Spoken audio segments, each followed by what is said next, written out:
Whipplefish is late and gay. Hi! Legal Vice is here. It is way too early in the morning for me to be doing this. It's 8:45 a.m. here in Korea. Yeah, I was here just not too long ago, but we've got, let me boost up some brightness here so I don't look like I've been drinking all night. All right. Hey, we've got coming up in about 14 minutes, hopefully, probably 14 minutes in a commercial break, the Ben Chu interview with Court TV. And that's kind of what we'll be discussing. So if you're coming in late or if you're rewatching this, restreaming it on YouTube, skip ahead about 15 minutes unless you just want to hear us shooting the shit here for a while. Yes, Ms. Scooby, it is early in the UK. It's 8:45 a.m. here, and I'm just sort of usually shuffling around the house right about now, getting ready for work, but got the coffee here as soon as it cools down to a humanly consumable temperature. No guests for this episode. I see calls of please God no Kurt up here from Mad Genius, but hey, Kurt has an amazing legal mind. He's an incredible scholar. His Supreme Court and Constitution legal analysis is spot on and second to nobody. But today we're just us, just alone. Hey Rose, welcome. Welcome. It's good to see the mods here. The mods are always awesome. I couldn't do this without the mods because, quite frankly, I don't know what I'm doing half the time. It is, how's Korea treating me? Korea's treating me pretty darn well. And the 100 or so of you that are here now, where are we all from? It's time to do our initial check-in to see if we've got the entire globe covered, which we usually do. That's one thing we should do one time, just on like a time that sort of coincides with a not inappropriate time for every time zone in the world, and just see if we can map that we hit every time zone. That would be kind of fun. Mesa, Arizona. My niece lives in Mesa. South Carolina, Canada, Tasmania. We've got some Chopper Reed country over there. That's great. Utah. Hey, Ben. Hometown, repping the hometown. Benjamin is more Canada, Wyoming. I will be in Wyoming and Utah in about 1 month, about 6 weeks, 5 weeks. Hopefully, if I can get a ticket, that'll be good. Montana, Great Britain. All right, we are doing good here. We've got all the bases covered. Now, as for what's coming up, other than this Court TV thing here, I guess it's good to be doing this stream now because it's going to be about 36 hours before I do another one. The primary reason there being that one, I'm starting to run out of things. Not run out of things, just I'm starting to run out of time to prepare for things. There's 100 million things you can always do. But you need to have the prep time. You need to review and check things out. And that takes a little bit of time. So the big thing I'm preparing for is the Marilyn Manson defamation indictment. Not indictment. What am I talking about? Complaint. So yeah, I want to review the. Oh, hello. All month long. Good morning. All right, let me pull up the. Where are we at here? Stop that. Just YouTube's Court TV commercials. Okay, yes, we know. All right, we are good. Everything is locked and loaded as soon as Court TV brings it here. But yeah, I want to do the Marilyn Manson defamation suit. I want to review the complaint in that case. It's fairly lengthy and it's fairly involved and has some really fascinating details. So that's what we'll be doing in the hopefully very near future, quite possibly about 36 hours from now. At least that's the plan. So need some time to prepare for that. Plus, I have to go be law talking guy this evening and go to some sort of swanky dinner affair thing. Need to brush ye oldie beard before I start the day today. But yeah, so I have a big frou-frou diplomatic dinner thing to attend tonight, so I won't be around. But we'll be getting ready for the Marilyn Manson thing coming up. And then we talked a couple of days ago. About doing reaction videos. I mean, I don't want to do the same reaction videos that everybody else does, but I think there's some interesting things that maybe I have to offer as far as reaction video goes. And tell me what you think. So we've got like the next 10 minutes here just to bump around stuff. The things I was thinking of doing was reaction videos to Korean automobile black boxes. There's like an entire repository of black box videos for Korean car accidents. I think that would be fun to do. That's sort of one of my other vices. I just love to just browse through watching the Korean accidents, because I know it's becoming more popular in the States, but black boxes in cars, the cameras in the cars here in Korea, it's difficult to find a car that doesn't have a camera in it. So that's where we're sitting today. I was thinking about that, and we've got the dogs back there. Got the sleeping dogs on the floor. This is my morning time that I usually have with the dogs, so can't kick them out. So if you hear snoring, heavy breathing, or slobbering, it's not me. So again, I'm thinking of either doing Korean traffic videos, reacting to some pretty amazing accidents, and I've seen most of them that are available, so they wouldn't be initial reactions, they would be reactions. But there's also something that I just did a YouTube search for ship accidents, because that's what I do. That's the main thing I do, is maritime and admiralty law, dealing with like ship collisions, explosions, cargo damage, crew injuries, things like that. And it turns out there's a lot of videos of ship accidents on YouTube, and I haven't seen any of them. So I'm thinking, how about we react to some ship collision videos? Let me know in the comments if those are some things you'd be interested in seeing. Korean automobile accidents, dash cam accidents, and ship collisions, and ship damage and things like that. Because I don't know. For me, I think it's fascinating to watch two 100,000 ton or 400,000 ton ships colliding into each other. We got a thumbs up and a yes, that would be cool. Lots of yeses. All right. Well, then let's we can do that. Maybe over the weekend, maybe on Sunday or early next week, we'll do some ship accident videos. And again, I haven't seen any of them, so we'll be reacting to them together. Oh my God! Hey, Matthew Self, thank you very much. I'd love to see you start with offshore accidents and work your way into oil and gas industry accidents, like pipeline ruptures and the works. Oh, I mean, there's countless maritime oil spill accidents, and some of them even the ones that I've worked on are pretty horrific. I mean, there was the Hibe Spirit oil pollution accident here in Korea that was, it was phenomenally devastating. Well, thank you, by the way, for that early morning donation. And also, again, please, if you have not already done so, like and subscribe to the videos.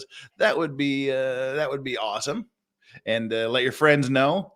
Let's see if we can kind of bump the stats up a little bit. Continue the upward progression. I've got my eye on Court TV here. They're kind of on I guess they're warming up. We've got 5 minutes. I hope they're going to do it live on their internet feed. Because if they don't, I've got fuck all to talk about. So they've advertised it on here, so I'm assuming it's coming. So yeah, there's a let's do that then. I'll try to get to the Marilyn Manson defamation complaint on Friday Korea time. So that would be Friday morning Europe time, late Thursday night uh, on the American side of things. And then early next week we'll do some reactions to ship collision videos. That should be fun. Like I said, I just, while I was bored in the office wondering what to do yesterday, I just typed in ship accidents and came up with a whole long screen full of shipping accidents. I thought, oh, that's kind of cool. Something because I do it, I never thought of searching for it on YouTube. Maddie, thank you so much. What a good way to start my morning. Ship collisions would be super cool. Can we see your dogs or know their names? Let's see if we can see them here on the camera. Okay, that's Yoda there. And let me bring this. Yoda's the white one back there, and Dargi, which is Korean for strawberry, is the brown one here. Dargi. Hey there. Hi, guys. Oh, I didn't say come. You're just supposed to turn around, you dumbasses. All right. Well, that's the dogs. 2 5-year-old English bulldogs. They are brother and sister. So yeah, that's my dogs, Yoda and Strawberry. What do we have here? Mindy says, dude, you should talk about the legal implications of the whole ship in the Suez Canal ordeal. Yeah, well, that's an idea. Let me write that down, because I found it funny, because it's hilarious, the things that happen. Oh yeah, the Suez Canal. Yeah, you never think about things like that. There's so much that goes into this logistics chain of product supply. I mean, our office took an action, God, that would have been 20 years ago or so, that led to a worldwide shortage of fish fillets. And that was pretty wild. We arrested a bunch of ships that are the leading cod catching vessels in the world at that time. And maybe nobody else remembers it, but I distinctly remember, because it kind of freaked me out. About 20, 25 years ago, McDonald's and Burger King stopped selling fish fillets for a while. There was a reason for that. I contributed to it. It was kind of funny. The first taste of morning coffee is so good. All right, it looks like we are wrapping up the previous program here on Court TV right now, which means hopefully we'll be having a commercial break and then getting on with the Ben Chu interview. And however long that goes, I'll stay here as long as I can. If it goes longer than an hour, which I doubt, I will have to bail and go do my normal day job. Yeah, the ship that rammed into the San Francisco bridge, that's I believe that was a Korean vessel. Yeah, it was.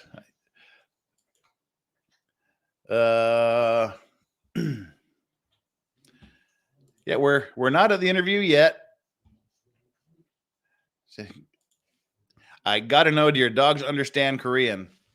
I think they might be bilingual. I just speak to them in whatever language I happen to be speaking at the moment. But they don't really. Bulldogs don't really listen. They're not the best for just coming forward and blindly following commands.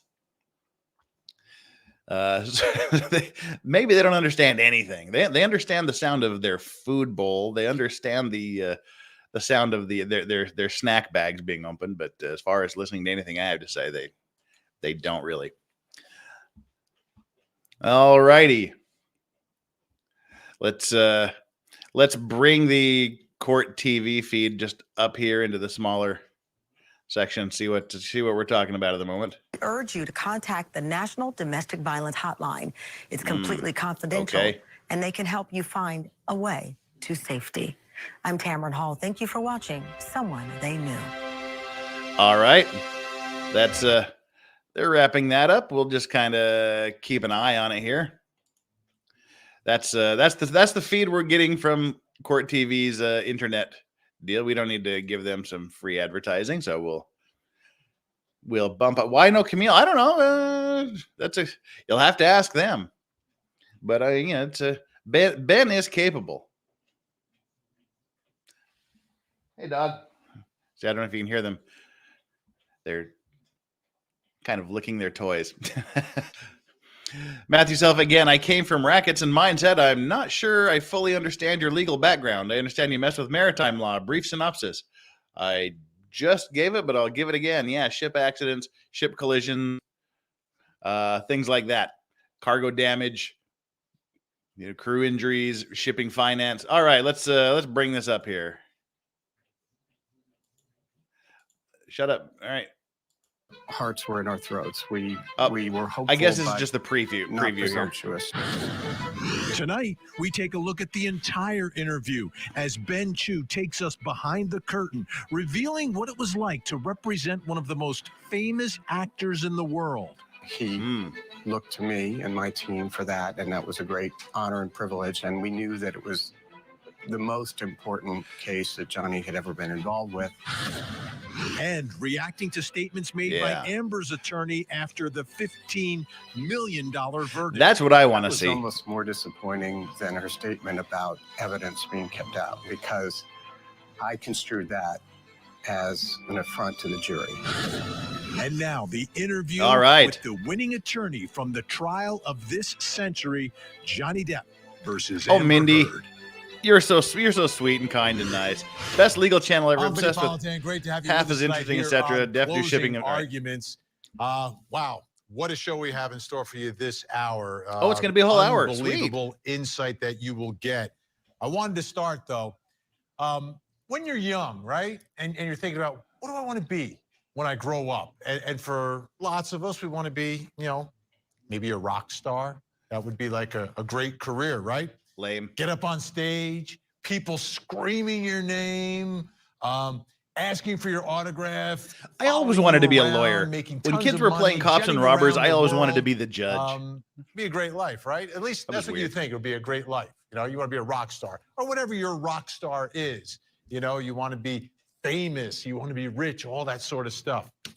And then, reality checks in. And at a certain point in your life, you're like, okay, I get it.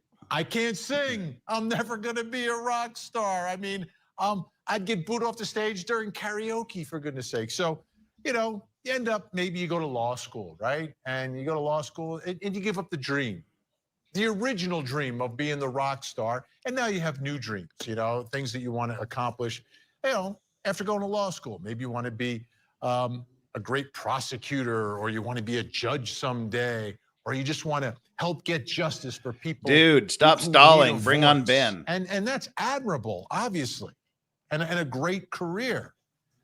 But you've given up that original dream of being the rock star. And for lawyers, day in and day out, what do? I mean, you could be just the greatest litigator in the world and be great at depositions and filing motions and making arguments in front of judges. You're great at filing motions? Come on. Best case scenario. He's just like stalling. One of your colleagues was in the courtroom and says, hey, that was a great argument you made. Or the judge will give you a little nod, or even your client will say, thanks, counselor, you really made a difference, right? That's usually like the best you can do as a lawyer who's really good at their job, like really good at your job. And then this happened, right? Johnny Depp versus Amber Heard, and it was different. It was way different for Johnny Depp's legal team. I mean, you had to be there in Fairfax County, Virginia. I mean, did you? Yeah, they were there. Did you have to be there? For Johnny Depp, obviously, that's been his life. He literally is a rock star and an actor, right? But his lawyers became stars. Vincent, right? It happened on Shut social up. media, the internet, but at Start the courthouse, interview. That's where you really, really felt it. This is the problem with live excitement, broadcasts. the You can't anticipation. skip through I mean, this shit. People gathered outside the doors, the front door, just waiting for the moment that one of these lawyers is going to step outside so I can scream and cheer and say their name. Maybe get a picture with them. Amazing.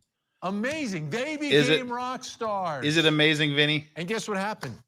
Chanley Painter and the rock star together today in the Big Apple, New York City. And we've got that interview. Okay, so the interview is going to be But first, 55 minutes, bring not an in hour. Our rock star, Court TV legal correspondent Chanley Painter, joining us from New York, New York. Great You mean to the rock see you, star Chanley. reporter that misrepresented and misreported a lot of Great job with stuff? the interview. I mean, the folks are going to see it in just a second. But how is Ben Chu handling this new rock star status that he has? I mean, how's he handling it? He's going to work and coming on shows. In the most humble way possible. What a nice guy. I mean, he's so affable and just congenial. He's approachable and he's just taking this in stride. He almost feels embarrassed at all the attention that he's been getting over the last several weeks, Vinny.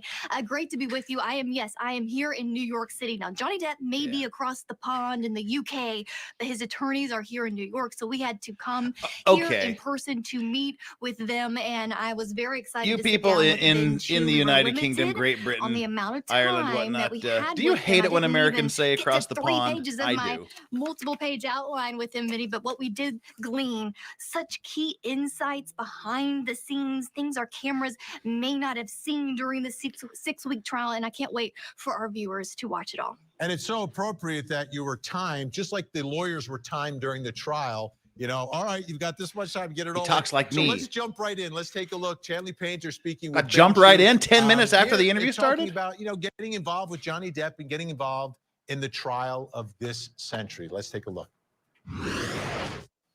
We lived and breathed this trial for 6 weeks, but your legal team, lived and breathed this trial for years.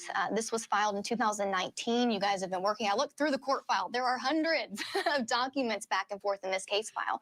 So take us back a little bit to how you got involved in this case and how you maybe approached this trial because you were representing Johnny Depp. Well, I'd had the pleasure and honor of representing Johnny in a couple of other cases against his former manager and against his former attorney.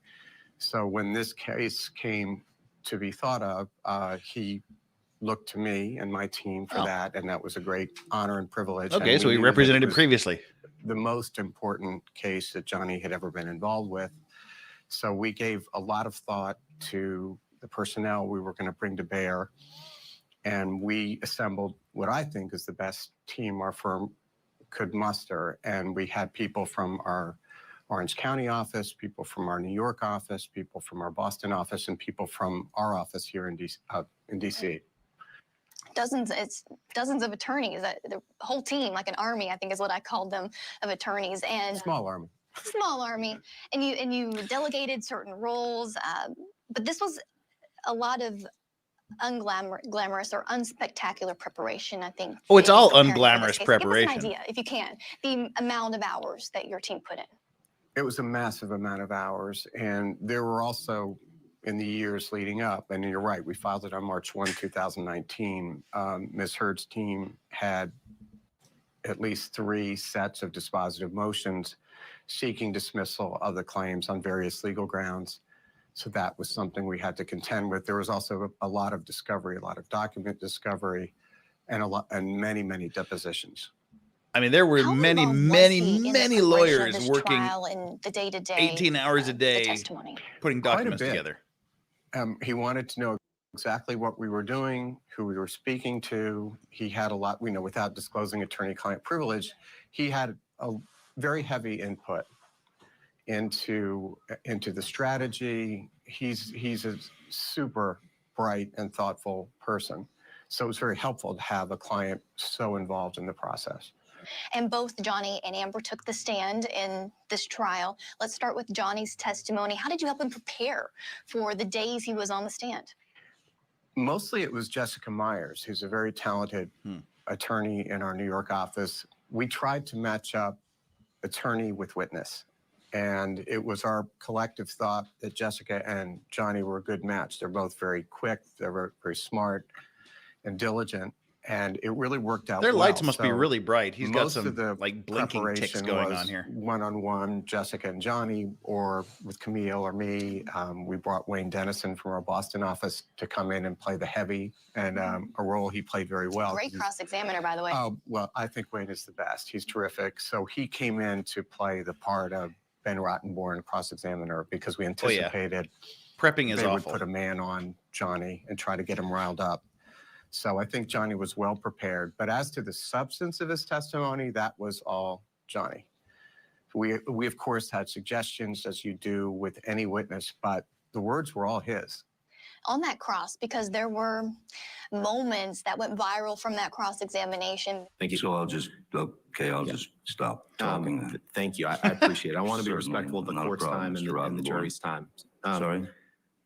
I just said I want to be respectful of the court's time and the jury's time, and I trust that you do too. So, Well, I don't feel like I'm wasting anyone's time, sir. could you pull Yeah. up Exhibit 408, please? Ben Rottenborn really inundating the jury, everyone, with, like you've mentioned, these text messages, these audios, trying to paint a darker picture of the beloved movie star. What advice did you give him to handle that? To just agree, with Rottenborn? What did you tell him? Well, we just told him to keep his cool, and he did. And I think to some extent, hopefully we inoculated the jury a little bit. He kept his of that. cool a little Were you bit. He watching the lost jury it a little during this? bit Did you have towards any the observations end of how his they took redirect. him in? We tried to be careful about that. We didn't want the jury to think that we were being overly intrusive, and they were hard to read when you did look at them. But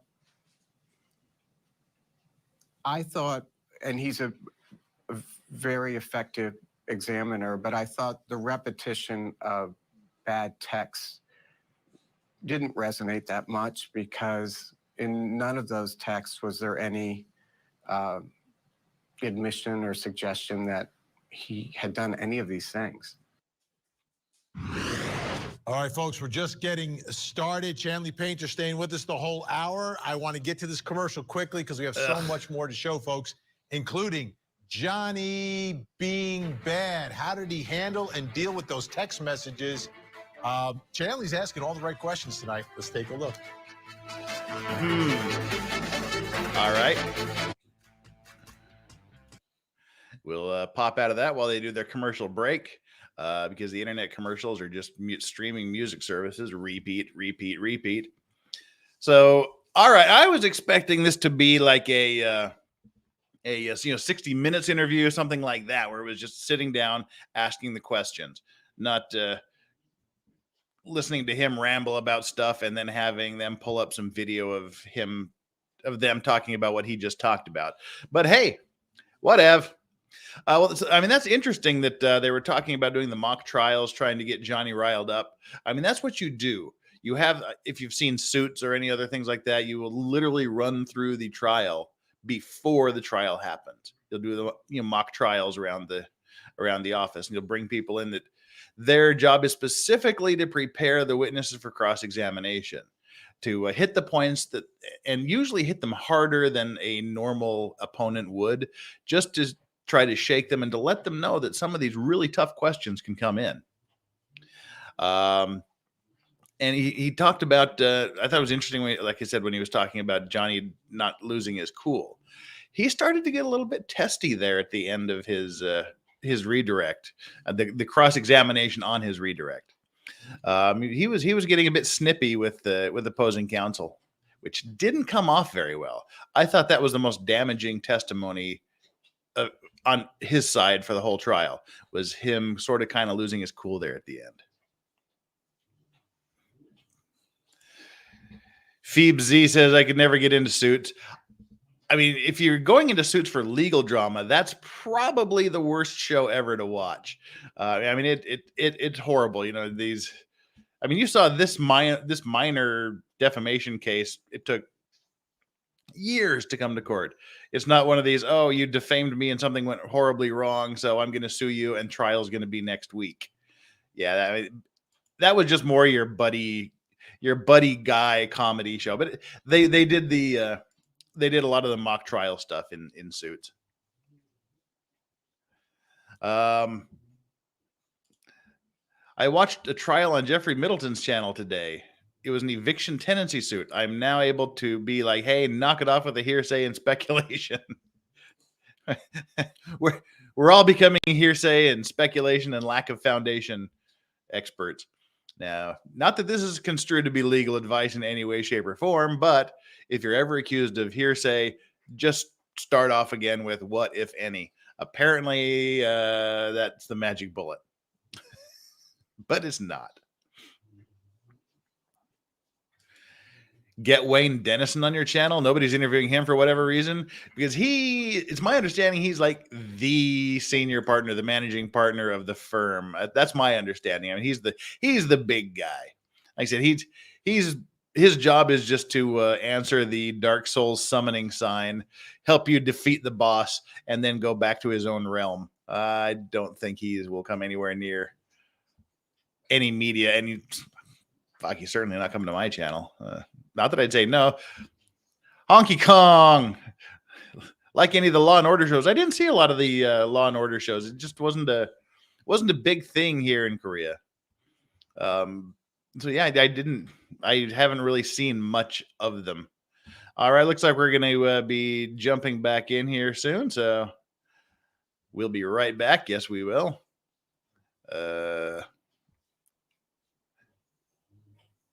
Keep this up as long as legal vices, room only, court of law.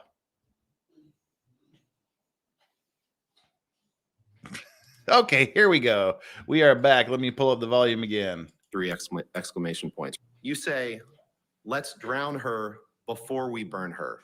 3 exclamation points. So Monty Python. After you said, let's drown her before we burn her, Mr. Depp, you said, I will her burnt corpse afterwards to make sure she is dead.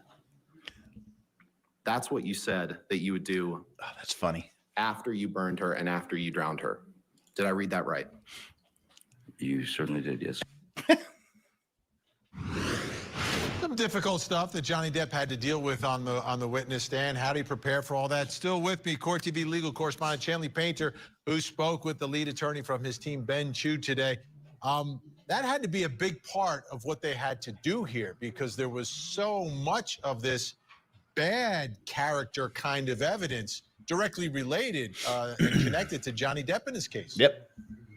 Absolutely. And I talked about that with Ben Chu. I said, was there a moment when you're going through discovery in this case, you're conducting depositions, that you turned to Johnny Depp and said, are you sure you want to go through with this, given what they knew the jury would hear and how Amber Heard's team would try to paint him on the witness stand as the abuser and whatnot. And he said, yes, he did have that moment with Johnny Depp. And for Johnny, this was worth it because he had to get his truth out there.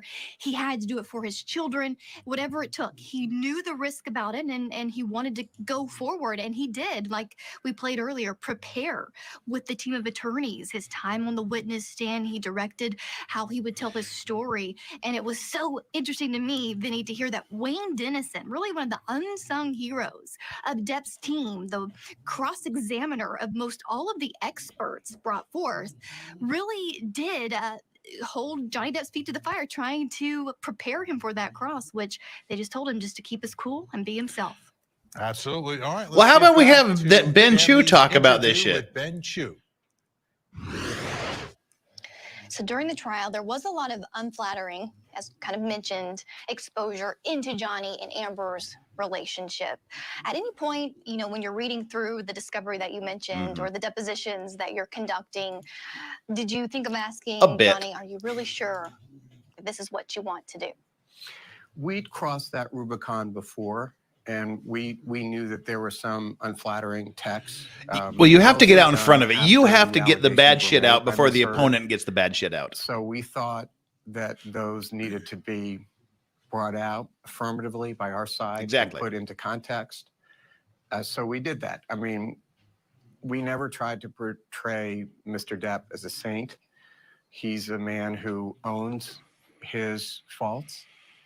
We didn't want to hide those from the jury. He took ownership of his struggles with alcohol and drugs, and he took ownership of texts that were private texts, never intended to be seen by the by the world or by Miss Heard in no way. But he really took accountability for that, and he thought about it very carefully before we filed the complaint. Well, they're going to Okay, bring I'm it up, so running out you of have time, to but I have first. to ask Amber Heard on the stand. She spent several days. She talked about really horrible allegations.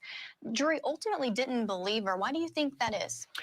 I don't want to speculate. I think there was a contrast between Mr. Depp and Ms. Heard in terms of taking accountability. I think Mr. Depp took accountability, and Ms. Heard, there seemed to be very few subjects on which she was willing to make any kind of concessions. And I think there may have been a credibility gap. Sure, real quick. You went viral with your fist pump for Kate Moss. Take us back to that moment. What was going through your mind? When I heard Ms. Heard say that she punched Mr. Depp because she was afraid that he would push her sister Whitney down the stairs like he pushed Kate Moss, I lost my composure for a moment and did a fist bump because I knew that that was not going to be corroborated by Ms. Moss. Unfortunately, Ms. Moss, who had never testified in any proceeding, came forward affirmatively to say that that was not the case. Johnny had never pushed her, had never hit her, had never kicked her. And how important was that testimony to your case, do you think? I thought it was very important because this is a case about credibility, and that went directly to credibility. Were there any turning points in this trial as you look back on it to say, oh, that was where really momentum turned our way? I think Kate Moss was one of the moments. I think one was the totality of Johnny's testimony, the totality of Ms. Heard's testimony, and then finally, in closing, when Camille and I had an opportunity to kind of recapitulate and put it all in context. The appeal. What can you tell us? Heard's team wants to appeal this case. Do you plan to fight it? Does Depp really want, $8.35 million from her? As Johnny said in his testimony, and we said in closing, this is not about money for Johnny anyway. This is about restoring his reputation and getting his life back. So it's not about money. As far as the appeal, I have no idea what grounds they're going to allege, but we don't think that there are any viable basis for appeal. And there is one judgment against Johnny, and that's appealable if you wanted to. That would be, to the extent there's no global resolution, that's something that we'd have to consider. I have to talk about you and Camille Vasquez really skyrocketing into the spotlight. What has that been like to do it? Wow, this isn't really a very in-depth interview, is it? I didn't expect anything like that. I don't think Camille did either, but she's handling it wonderfully. And can you send our congratulations on to her for being promoted to partner? I will. And is there anything else that you would like to say? Anything else that I haven't asked you that you want to make sure you say? No, we just wanted to thank you all, and we wanted to thank the jury and the court and the court personnel for all the work that they did, and we're very appreciative. And Mr. Depp really wanted to thank everybody. Sure. And thank you. That's it? Thank you. I appreciate it so much. I have like 3 more pages, but that's okay. We've got more of the interview. We're playing it in a little different order than. Oh, for fuck's sake! We've got much more ahead this hour. Let me bring in our guest. Joining us tonight in New York, nationally known psychotherapist, currently the host of Talking Live and the Bite Size podcast, Dr. Robbie Ludwig. In Los Angeles, California family law litigator, TikTok lawyer, Lamar Mojda. He is on. And make sure you check out our podcast on Spotify and Apple Podcasts. Michael, you're the only one saying this, and I am louder, so I can talk over them. Because if I was quieter than them, you wouldn't hear me. Deputy Public Defender, LA County, Philip Dubay with us. Great to see everyone. Dr. Robbie Ludwig, what do you think about being a lawyer like, Ben Chew, great lawyer, but now all of a sudden, celebrity / rock star? How does that change his life? And what advice would you have for someone who, at that point in your career, all of a sudden now everybody wants a piece of you? Yeah. So it's such a good question, because in looking at Ben in his interview, it seems like he's kind of an introvert in many ways. And so right now he has an opportunity to decide how he wants to use this new profile that he has and what's important to him. So it sounds like he's mature. He has a great legal career.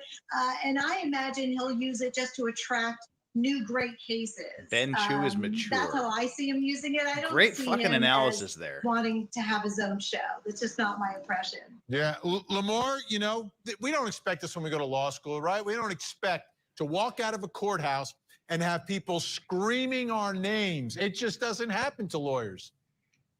Yes, you're so right. I mean, we're just a community of nerds that love the law, and it's been so nice to see that the world is also enjoying the law and finding inspiration in these attorneys and in the legal field in general. Let me ask you, Philip Dubé,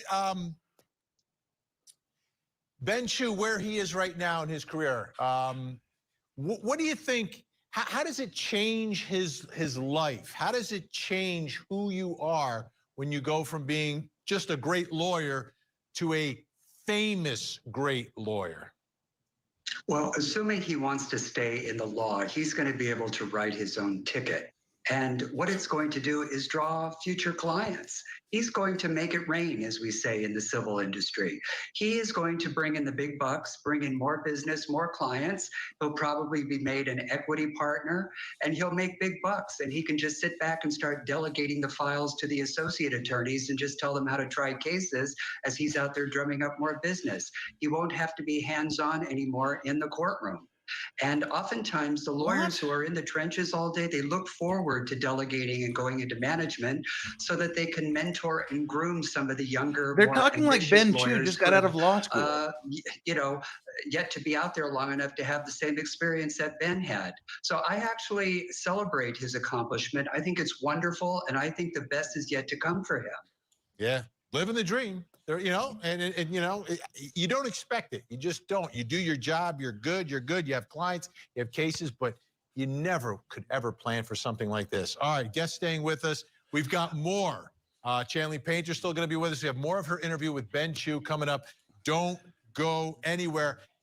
His reaction to the statements from Elaine Bredehoff, Amber Heard's attorney, what she said, and then Ben's reaction. You do not want to miss it. Wow, that's confusing to me. Let me drop the volume here. Wow, I'm perplexed. Go away. These guys are so unbelievably unprepared. I mean, this is ridiculous. They're talking like, oh, what's his future? What's his future going to be like at the firm? Dude graduated law school 32 years ago. Wait, 34 years ago. He graduated from law school in 1988, you dumb, God dang, these people. I mean, it's like, what do you think? You know, Ben can go and, you don't think he's a partner? I don't get this. These are the kinds of cases, these high-profile superstar cases. These are the ones that get the partners back into the courtroom. They're the ones that take over for it. I mean, this inexperience thing, I don't get. And all the questions they're focusing on about what's it like to be super famous and a star. What do you think? I mean, this is Benjamin Chu's biography. He's a fellow of the American College of Trial Lawyers, the most prestigious invitation-only society of senior trial counsels in the United States. Multifaceted litigator representing clients in complex commercial litigation arbitrations in D.C., Maryland, Virginia, and throughout the United States and internationally. And he does white-collar defense, fraud, RICO litigation. He successfully prosecuted 2 breaches of fiduciary cases for Johnny Depp. He's fluent in Spanish, part of the team representing a financial oversight and management board for Puerto Rico and the pending bankruptcy proceedings. Has litigated for Dominican, Ecuadorian, Guatemalan, Nicaraguan, and Panamanian clients in the U.S. He's represented the governments of Dubai and Honduras in litigation. He passed the Kosovo bar. He's defended the country's telecommunications franchise there. He's argued before the European Court of Human Rights. He's represented leading Georgia politicians and business lenders. He's resolved a defamation claim for the former Treasury Minister of the Czech Republic. He's prosecuted an arbitration claim against the Republic of Ghana. I mean, for fuck's sakes. He's one of the plaintiffs' groups in the landmark Black Farmers class litigation suits against the U.S. Department of Agriculture. He's represented Native American plaintiff groups. I mean, God, his resume is ridiculously long, and it's clear that these putzes over at Court TV have never even looked at his bio page. I mean, to say, oh, well, one of these days he can be an equity partner and he doesn't have to be in the courtroom anymore.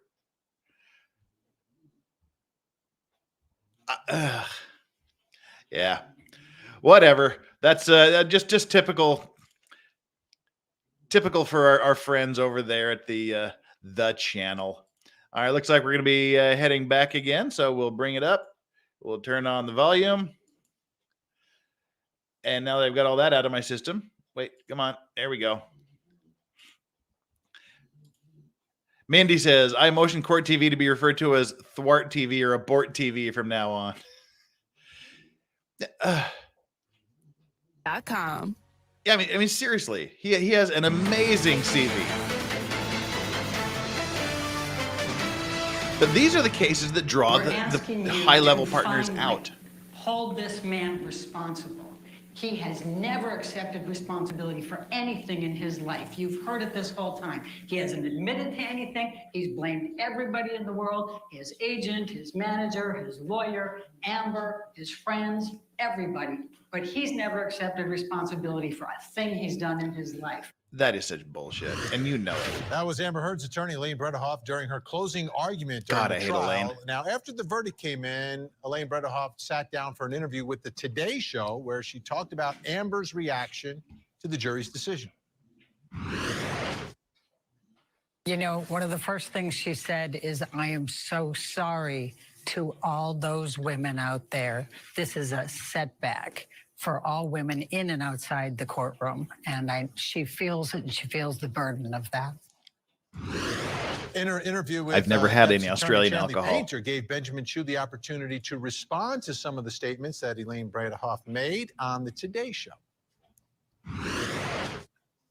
I want to talk about Heard's lead attorney, Elaine Bredehoff. She made some post-verdict interviews as well last week. In fact, I was supposed to sit down with her. She had to cancel last minute, something urgent in court. Yeah, no, something urgent and not getting her ass handed to her on TV. Obviously still out there for her, but I want to give you the opportunity to address some of the things that she did say last week to the media. She claims that your team demonized Amber Heard and suppressed evidence. What's your response? I think it's disappointing that she would say something like that. With respect to suppression of evidence, there was a lot more evidence that came in Fairfax County than ever came in London. And I took that as not being complimentary of our judge, who is a wonderful judge. I just think that's an improper characterization. As far as demonization, the cross-examination of Ms. Heard that was done, I believe, beautifully by Camille Vasquez was not intended to demonize her. It really was predicated on her own words. So the cross-examination was based on statements that Ms. Heard had made, and presenting her with some audios that she herself had made and really asking. Amber demonized herself. Demonization, I think that's cross-examination. Right. She points to medical records, text messages from Stephen Deuters, things like that. Would that have made a difference? Can you enlighten us on? I don't believe any of the evidence that was excluded, and there was evidence excluded on both sides, and you're very familiar. Yeah. There are rules of evidence that apply. Not everything comes in. Right. And suppression may not be the best word, too, that she uses, right? It's inadmissible because of hearsay or it's not relevant. Exactly. Oh, she used the word suppressed specifically for a reason. Played it right down the middle, was very consistent in her rulings, and I think it's an improper characterization, and perhaps she just missed. Sure. She didn't misspoke. She didn't misspeak. that this verdict is a huge setback for women. Bullshit. Thinking about reporting domestic violence would send a message that they cannot win. What's your team's response? I think that's entirely untrue. And Mr. Depp would want people to come forward if they were victims of domestic abuse. So I don't think this is a setback at all for women or men who have been victimized by domestic abuse. And I think this is a victory for truth. I think I don't think it's a setback at all. Elaine also pointed to the jury as possibly even being tainted by the massive amount of media. This was all over social media, as you probably know, and even blaming the cameras in the courtroom for possibly tainting this verdict. What do you think? That was almost more disappointing than the statement about evidence being kept out, because I construed that as an affront to the jury. I mean, the jury took an oath, as you know, not to look at social media, and there's no basis that the jury violated their oath. And these are people, and you saw them every day, who gave up 6 weeks of their lives, of their work, of their family, to pay attention not only to the evidence that Mr. Depp put forward, but also to the evidence Ms. Heard put forward.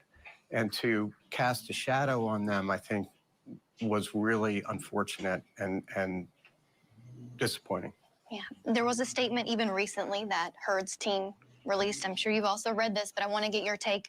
The spokesperson for Amber says it is as unseemly as it is unprofessional that Johnny Depp's legal team has chosen to do a victory lap for setting back decades of how women can be treated in the courtroom. What's next? A movie deal and merchandising. Yeah, that was a Latest stupid statement. What's your fucking thing to say. The response to that was one day after the verdict, I believe it's one day after the verdict, Ms. Bredehoft appeared on national programs to set forth Ms. Heard's position. So this is a response to that.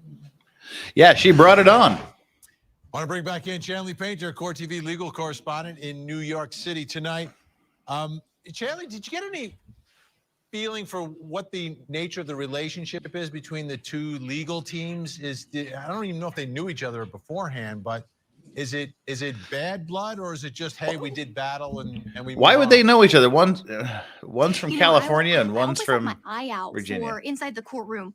Maybe when the cameras aren't on, when the attorneys arrive in the morning during a recess, you can see them interacting in the courtroom. You can see them interacting in the hallway. Always professional. They do battle when the jury's in there, right? They each have their position they advocate for. But I'm noticing the attorneys greeting each other, complimenting each other on what they're wearing, shaking hands. And that's important, I think, to carry that professionalism on. And so even though they have polar opposite points of view, that is important to Well, of carry course with they're them, going to be and professional how with he each even other. responded to that. I mean, to Johnny Depp's team, he is the domestic abuse survivor, and his story is one that they hope sends a resounding message that inspires any victim, man or woman, to speak up, live their truth, fight for that truth. And of course, you have Amber Heard's team, who advocates that she was actually the victim, and the jury just didn't believe that version of the story.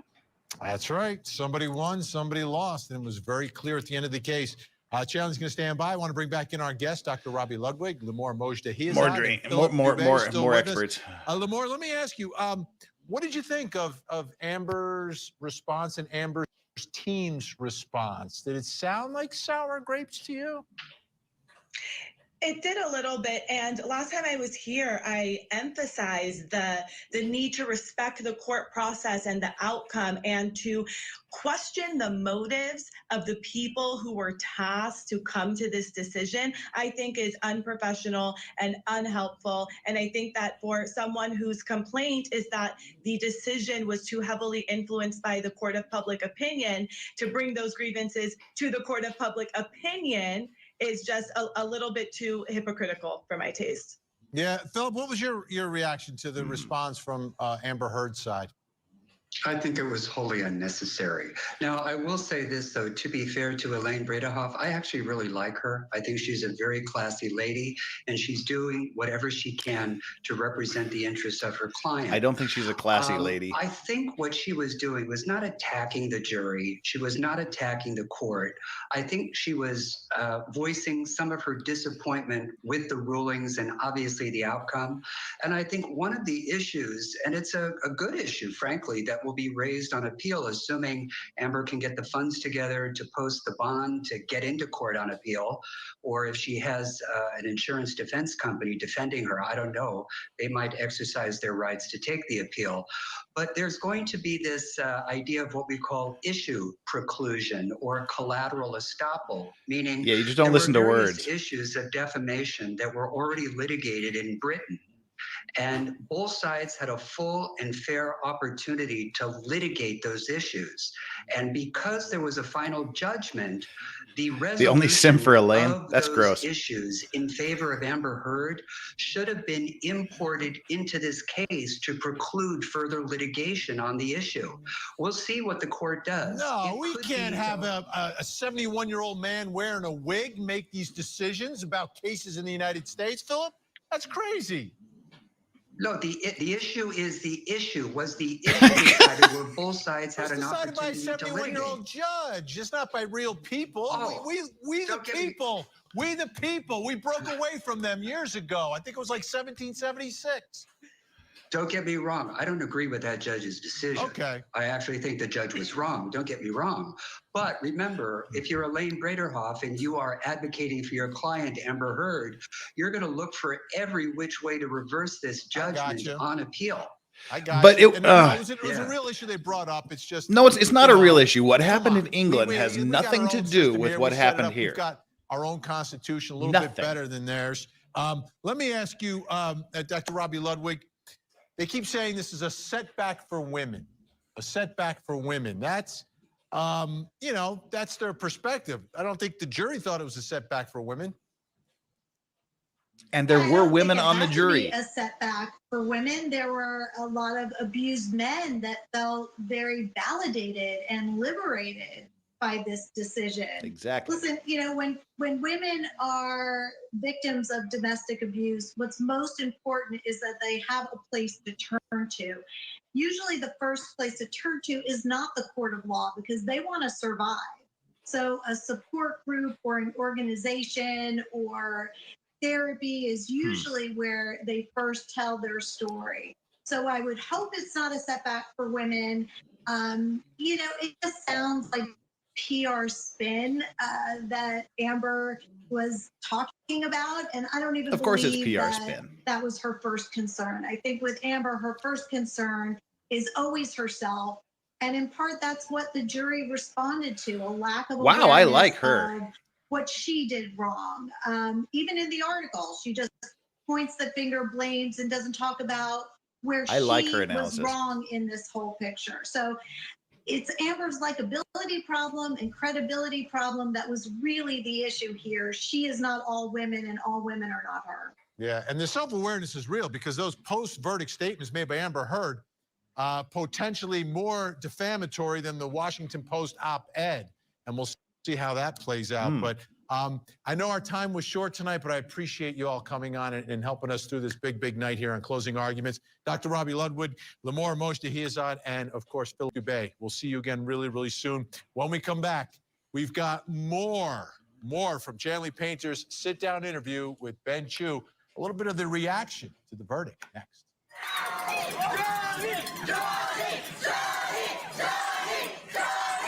Shame, shame, shame. Shame on Elaine. All right. Now, well, what'd y'all think of that segment? Philip kind of started out on the right track, I think, with the, he said Elaine was a classy lady. I think she went beyond advocacy and into theatrics and unpleasant behavior. I don't think she was all that classy in this trial. But I mean, then he just went off down this simp trail, which I don't get. He didn't. he didn't think what she said was throwing the jury under the bus? How does saying there was obviously influenced by media? They had 10 days off. They had 3-day weekend. Clearly they were influenced by me. How is that not throwing the jury under the damn bus?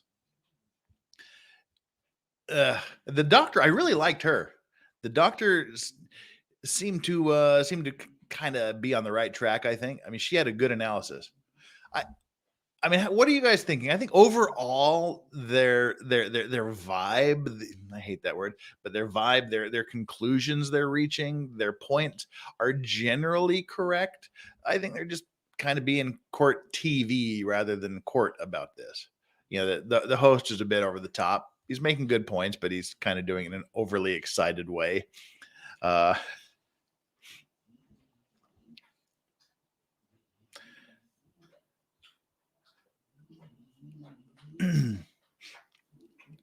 Now there, no drama in the chat, folks. People, anybody and everybody. We're all cool here.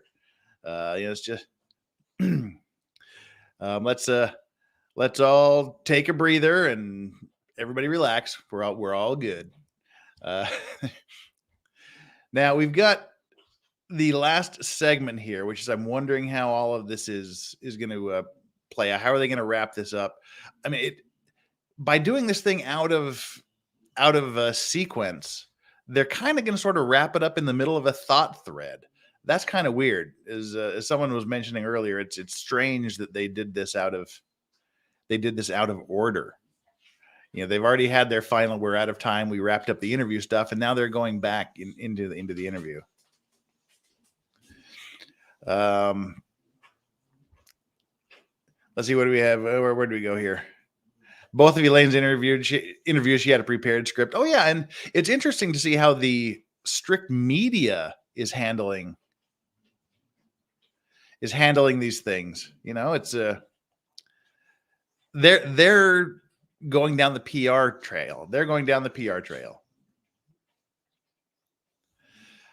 The lawyers, the legal analysts tend to seem to be more generally on Johnny Depp's team. Well, not team. They appear to be on the side of law and reason.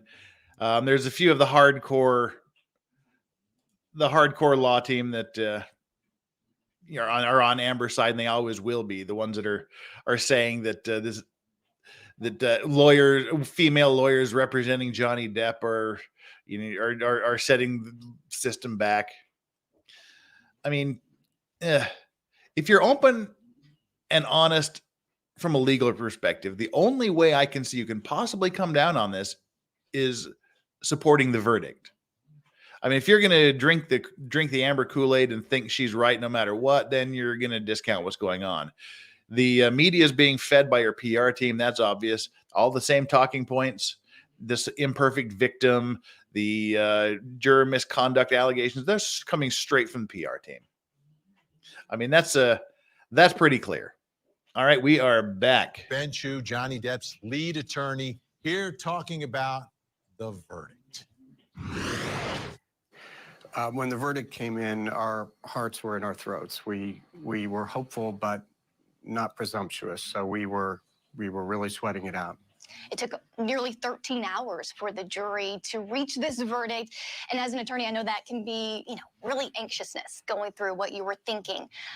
Can you take us to that moment? Were you having any doubts in those hours of deliberations? We were anxious, but we cut the anxiety by playing a ferocious game of Monopoly in our room. So it distracted us sufficiently, but we were still thinking about the verdict. Sure. And of course we had this false start, if you will. We're all gathered in the courtroom. It's almost 3:00, and the jury didn't fill out the damages portion of the verdict form. When you find for a defamatory statement, one or more, you need to fill out the compensatory damages. It has to be at least $1 for compensatory damages and up to whatever you feel the damages should be. And for punitive damages, you can put a 0 there, or you can fill out that as well. But I need those lines filled out, okay? All right, so if I can have you retire back to the deliberation room and do that for me, okay? You guys approached the bench with the judge. What did she say in that moment? Did you know what was happening in that moment or what the verdict may have been? We didn't, and we were hoping that she might give us some clues, but she's played it straight down the line and said that the jury had reached a verdict as to one of the statements, but had not filled out a damage, and she was apprising counsel for both sides of her intent to orally instruct them to put in a damages number, but we didn't know. Yeah, at that point, you only know somebody has won. Or one of the affirmative statements in Mr. Depp's case. But you knew someone had at least won a statement against the other. Knew that Did you have a good feeling? We didn't dare have a good feeling. We felt really good about how the evidence came in, and we thought Johnny did a magnificent job finally having his say. But the jury was very hard, at least very hard for us to read. Sure. Let's talk more about this verdict. It's a split verdict, right? I mean, an overwhelming win for your team. The jury clearly believing Johnny Depp's version of events, but they did also find at least one of those statements in the countersuit said by Adam Waldman, the attorney for Johnny Depp, was defamatory towards Amber Heard. How do you make sense of that? Well, I think it actually is consistent, and I would agree with your characterization. This is an overwhelming victory for Johnny as to all three of his statements, and as to two of the three statements at issue in the counterclaims, in which Mr. Waldman characterized Ms. Heard's claims as a hoax. I think that as to the one that the jury found liability on, it was a convoluted statement with a lot of moving pieces in it about what Amber's friends did on that particular night, May 21, 2016. So that was really very difficult to prove. So that was not a total surprise, nor do I think it was in any way inconsistent with what the jury did in affirming Johnny's claims and in knocking out the other two. Let's talk about Johnny. He wasn't there in the courtroom during the reading of the verdict. Should he have been there? He wanted to be there, but he had a prior commitment with Jeff Beck, who is a close friend of his, to play in England. So he was torn, but he is a man who fulfills his obligations, and he had an obligation to Jeff Beck. I don't think he wanted to be there. Statement, which you probably saw. He had nothing to gain by being there. That he had profound respect for the court and for the jury and for all of you who spent so much time there in Fairfax County. So his not being there was in no way intended to be disrespectful. To the contrary. Right. And how did he find out being across the pond?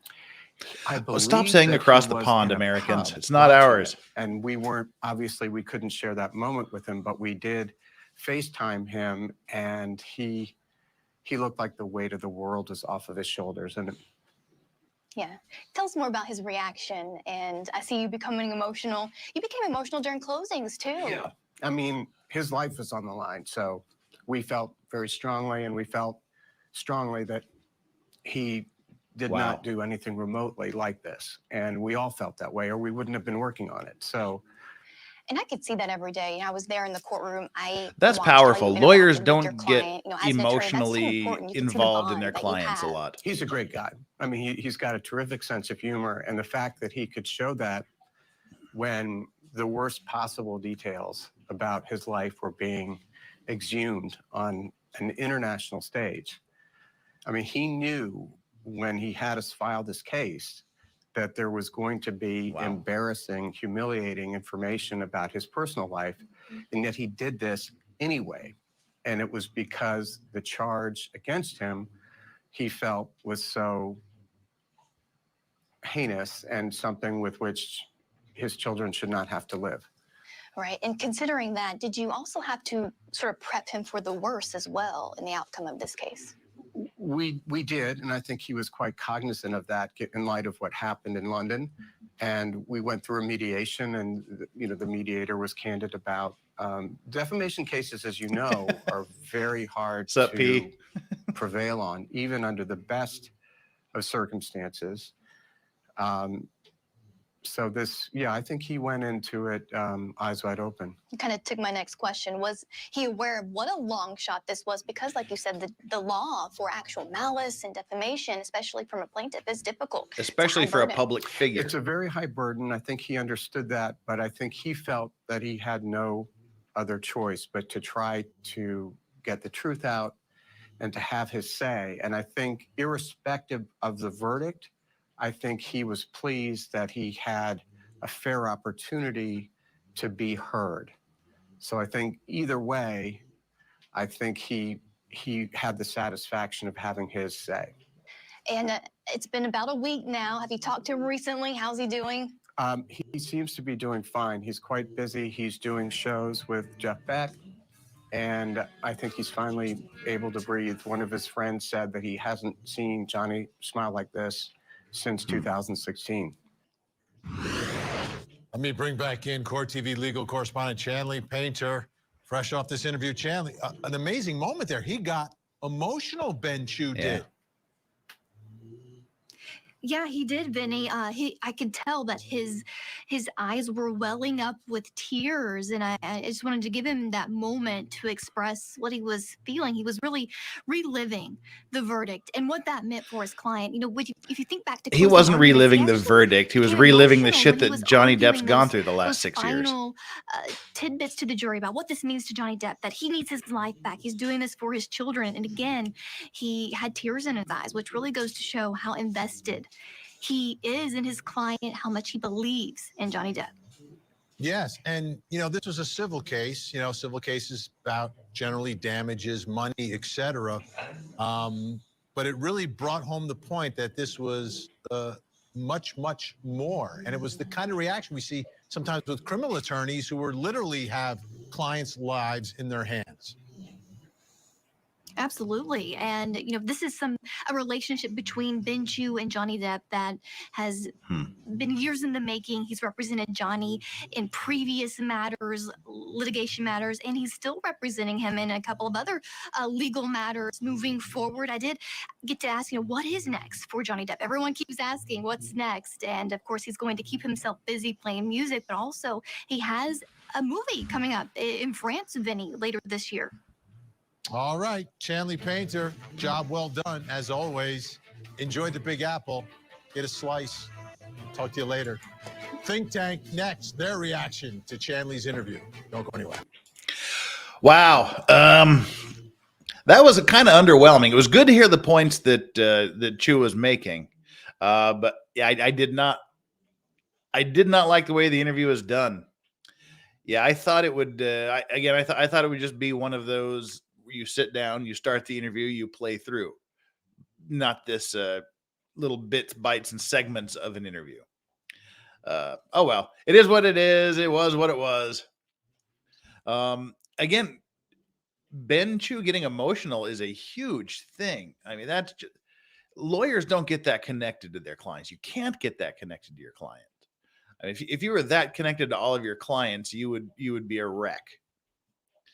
But they were. I mean, that shows you how much they like this guy and how invested they were in exonerating him of these allegations of abuse. That that's the third time that Ben Chew has been choked up by this. And Camille, she got choked up during her closing arguments. So I mean, that tells me much about this. When did we hear of Elaine crying? Only when she totally fucked up her closing arguments. Then she ran off and cried about herself. Meanwhile, she's getting yelled at by Amber about the representation, I guess, causing Elaine to allegedly lash out and say, well, why don't you represent yourself then, in the hallway? Not a good thing. So we've got I start a couple of things here to come back to, because I got to run real quick here in just a second. Honky Konk, get Bruce Rivers on sometime.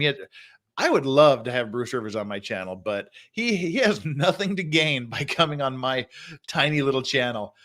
He's awesome. I really like watching his videos. If the chance ever, I would die to be on his channel. Absolutely. Him coming on here would be interesting if he ever had any reason for doing so. Why is Gamera? Gamera is really neat. Gamera is full of meat. I believe in Gamera. Amber fought everything, especially the obvious. Everything. She couldn't agree that it was daytime or nighttime outside. She would argue on that. Juries don't like that. Why are celebrities above the law? Why isn't Juicy Smollett in prison. Why isn't Amber further punished? The law system is so breaded. Oh, she's being punished to the tune of almost $8.5 million. That's a good punishment. Cannot wait for the Lifetime or Hallmark movie with Amber and Juicy. Ugh. Great. Thanks for that. Thanks for the coverage of the interview. Oh, thank you so much. Get some drinks after work on me. Stay unbreaded. Yep. The diplomatic function I have to attend tonight is a wine dinner. So hey, cool. We'll be wined out there. Now,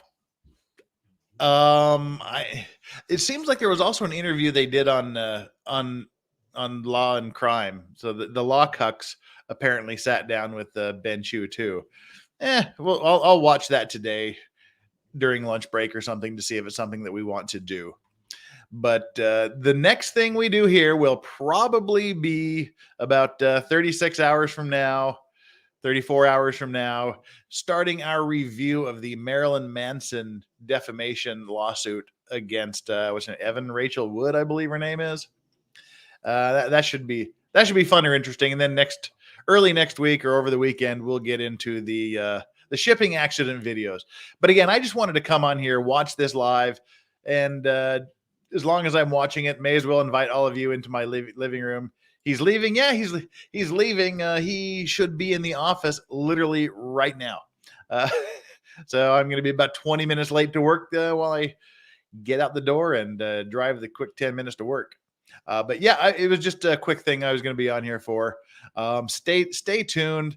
And as always, thanks to the moderators. Thanks to all of you that are here watching. Love all of you guys. Can't wait to get back here. Leave comments, like, subscribe, tell your friends about the channel. And to the 275 of you that are here right now, enjoy your morning, afternoon, evening, night, whatever it is, enjoy it. And until next time, thank you and enjoy your legal vices. Peace.